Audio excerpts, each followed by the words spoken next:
Hey guys, welcome back to the channel and thanks for joining me. Today I have the new Ninja CasioOak from G-Shock. This is model number GA-2100NNJ-8A, and this is basically a really neat JDM version of the CasioOak. There are dozens of these different designs. And another fun fact, these are actually made, this particular model is actually made in Japan, whereas most of those CasioOaks are made in Thailand. I think it's a great looking addition to the CasioOak line. I think it's a really cool looking watch. Let's check it out.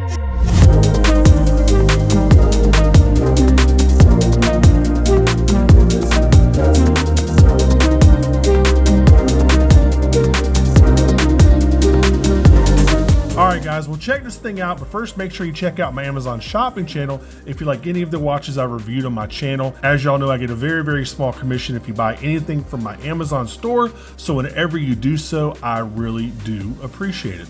So this is a little bit different packaging. Let's go ahead and open this thing up, and then I'll give you all the 7 specs you need to know. We'll talk a little bit more about this watch. Slightly different packaging, because this is not a special edition or a limited edition, just a different edition of this watch. Okay, there you go. Here's the outer watch box. Well, one of the outer watch boxes. Of course, you get your manual and stuff right there, written in Japanese. Of course, they have other languages as well. So let's put that back. Let's open up this one. I don't know what that symbol means. I'm assuming something to do with ninjas, I would guess. On the thumbnail, that actually says Ninja. I'll put it in the lower left-hand corner for you. That actually says Ninja, which is kind of cool. I'm not quite sure what this one means. Anyway, let's take a look here. All right, nothing underneath. Is that correct? Yep, nothing underneath. Here's your first shot of the watch. Really cool, man. I love that translucent dial with those like crystal-like indexes. Very cool. Now, if you notice again, because this is a Japanese model, it's got this little tag on it. Pretty cool. It says carbon core guard. Here is the here's the actual hang tag right there.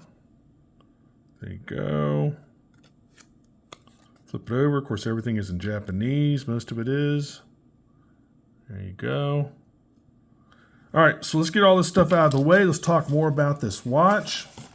Now, unfortunately, these 2100 series CasioOaks don't fit me. They're just a tad too small for my 8-inch wrist. But man, I really do like them. I reviewed a yellow one, a solar powered one, I don't know, a year or two ago. I can't remember. But I reviewed one of those and I liked it. And again, they're just too small for me. They need a little bit extra strap to fit on my wrist perfectly. But a really cool looking watch. So what I'll do is I'll go ahead and give you all the 7 specs you need to know, and then we will talk more about this thing. So you're looking at a 45.4 carbon fiber and resin case. It's 11.9 millimeters thick. It's 49.1 millimeters lug to lug. Comes with a 16 millimeter resin strap with quick release. Of course, being the G-Shock, all G-Shocks are 200 meters water resistant, which is 660 feet. You get the Casio 5711 movement inside with a 3-year power reserve on that battery. And of course, you get a mineral crystal. You don't get any sort of sapphire or anything like that. So again, I really like the way this thing looks. I like the gray, the translucent, the clear, the dark gray. I just love watches that look like this. I just think they're really interesting. You know, you can partly see, if you really look at it, you can partly see some inner workings inside, just barely. You can see some of that movement inside. Got a nice clear, even though it's a negative display, you get a nice clear display here, which is much appreciated. Now, you can't look at this thing dead on, and I think Casio and G-Shock do this on purpose. So when you're wearing the watch on your wrist, it's going to be tilted about 5 or 10 degrees. And when you tilt this 5 or 10 degrees, that's when you can clearly see that display. And I think that's actually a design feature that's intended. So I've always, kind of bitched about that. And now I'm realizing they probably purposely angle that thing just a little bit, because when the angle you're looking at it on your wrist, that's what it's going to look like. That's the eye line that you're going to be seeing that display. So Anyway, again, you got that really nice display with like that kind of angled rectangle right there of dark gray. Then again, most of the dial is translucent. The indexes are translucent. You got the throwing star, what's it called? Shuriken, I believe. You got that over there at the 9 o'clock, and that shows you your day of the week. It's really, really nice, man. And those are also called either ninja stars or throwing stars. That's what those are for. And each one of these, there's 3 in the series. Each one of them kind of celebrates a different tactic that the ninjas used. So the other 2 models, like, one's great for stalking, one's great for going underwater, blah, blah, blah, blah. And that's what each one of those is going to explain, like the different tactics and methods and expertise that the ninjas used when they were, basically hunting people and, carrying out different missions and things like that. So anyway, so there you go. So there is your, now the only thing that's going to be loomed, I'm pretty sure, is going to be the handset, the hour and the minute hand. That's it. Everything else is just going to be illuminated by the double LED. And really simple. I'll go ahead and go through the menu. I mean, guys, it's super simple. So right now it looks like it's displaying. It's kind of hard to see. Looks like it's displaying the date.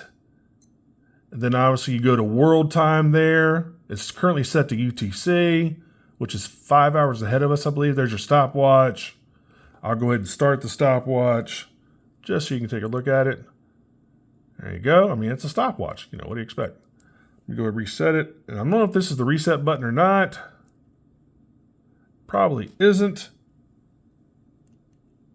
I bet you it's this one over here for some reason. I might be wrong. Oh, I'm right. All right, so there you go. There's stopwatch. Let's go back over here to the menu button. There's your timer. It's got 4 alarms, I believe. 4 or 5. Let me double check that. Make sure I'm telling you correctly. Yep, I was right. It's got 4 alarms and, of course, the hourly time signal. All right, so let's go ahead and keep going here. All right, now you're back to time. And I think if you press this button, you can change the display. Does it show the day? Yeah. Or that's actually, let me see here. Right now it's showing that the time is set for Tokyo. Let me see if I can have it show the day of the week. So no, okay, so you can have it show the time or the date. Let's have it show the time. So there you go. So it's 7:41. Yep, that's what it's doing. All right, interesting, man. Very, very interesting. All right, let me go ahead and kill the studio light. Let's kill these monitors. And I'll give you an idea what the Lume looks like. Again, it's got some Neobrite just for those 2 hands. There you go. Actually, really nice, man. All right, let's go ahead and activate the LEDs. Very nice. You've got a dual setup. You've got one right there where my thumb is that's illuminating the dial. Then you've got another one that's actually behind the LCD display.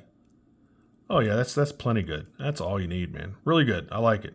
So remember, every time you press this light button, that does diminish the battery. So, do it only sparingly. These things last, honestly, realistically, about 2 years. But every time you do that light, it's going to draw some power from that battery and diminish that capacity. So just, be cognizant of that. And of course, I believe you can change this to 3 seconds, I believe. Actually, let me go in there and double check that for you. All right, let me cut everything back on. Cut all these monitors back on. And let's see if you can. I'm 99% sure you can, but let me see here. Set, there we go. Most time it's either 1 or 3. Off, I don't know what that is. 12 hour, 24 hour, there you go. Time, blah, blah, blah. There's the year. There's the month of the day. That's for your ketone. Light, there we go. I knew it. So now let's change it to 3. There you go, perfect. All right. So now when I push the light, it'll last for 3 seconds instead of 1. There we go. All right, cool. So tell me what you think. Actually, hold on. Before You know what, guys? I'm gonna go ahead and try this on for you, but I know it's not gonna, I mean, it'll fit, but it's tight, man. I mean, it's really tight. In fact, I forgot to show you the Caseback too, with the throwing star. There you go, there's the Caseback. As you can see, it says Japan on there as well. And again, I'd say probably 99% of these are actually made in Thailand. So the fact this is actually made in Japan is really cool. There's your translucent strap. It's got a little texture on the strap here. I don't know if y'all can see that. There you go. It's got a little texture on the strap. I like the strap, man. I just wish these were like an inch longer. And I would probably collect, gosh, I'd probably have 30 or 40 of these things. I'm assuming these 4 stars on the buckle stand for the 40 years that Casio has been around. Well, their first G-Shock was 82, so it's actually been, what, 22 years? I'm not quite sure why they have 4 on there, but I think that's what it is, because they've been around at least 40 years. Here's your buckle. There you go. And then again, here's the underside. You got the big star right in the middle. Of course, it tells you about the movement and the water resistance and all that stuff. And of course, you can see those quick releases right there for the strap. So interesting, man. The most interesting part to me is the fact that it's actually made in Japan instead of Thailand. All right, let's go ahead and put this thing on. And I like to have about, on my watches, I like to have about an extra inch or 2 of strap. And because this is really short strap-wise, it's proving kind of a pain. There we go. Oh, come on, stay on there.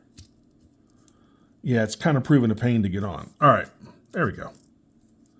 So, I mean, I've got three left, I guess. Is that right? You know, I could probably, yeah, I mean, that's not bad. Actually, that's not bad. But they're still just a smidge too small for me. I don't know. Maybe that'll work. I don't know. Maybe they've made these straps bigger. I'm not quite sure because this actually kind of works. Anyway, there you go. There it is on my 8-inch wrist. Tell me what you think. Another little close-up of the strap there. And the buckle right there. So, man, it feels good. They're super light. What is this, 56 grams? They're incredibly light watches. Really nice. All right, let me go ahead and take it off. Let's go ahead and finish this up. Tell me what y'all think. Tell me your thoughts, your bitches, your moans, your gripes, your complaints, your compliments. Y'all are not shy in telling me when you don't like a watch. That is for sure. So definitely tell me what you think of this one. Do you like the 2100 series? Do you like these CasioOaks? Is this your type of watch? Isn't it? Definitely let me know what you think of these things. So anyway, guys, that is about it for this one. I'll make sure to put a link down there in the description field. So if you want one of these, head on over to my Amazon channel and pick one up. They're currently $155. Now, keep in mind, these are about $50 more than your average 2100 series watch. You can get most of those for about $100. So is it, is $50 worth it to you to get like a more specialized version of this watch? Again, most of these are around $100. Now, unless you go to like the solar version, that's different. But these, most of these are around $89 to $100, something like that. So kind of keep that in mind. But anyway, again, I'll make sure to put a link down there so you can pick one up if you want to get one of these for $155 over on my Amazon channel. And as always, guys, make sure you like and subscribe to my channel if you like my content. I hope you do. Every time you subscribe, it really helps out my analytics. And make sure, you upvote or downvote the video. Let me know what you think, man. Anyway, that's it for this one. Thanks so much for watching, and I will see you on the next review. Take care. Bye-bye.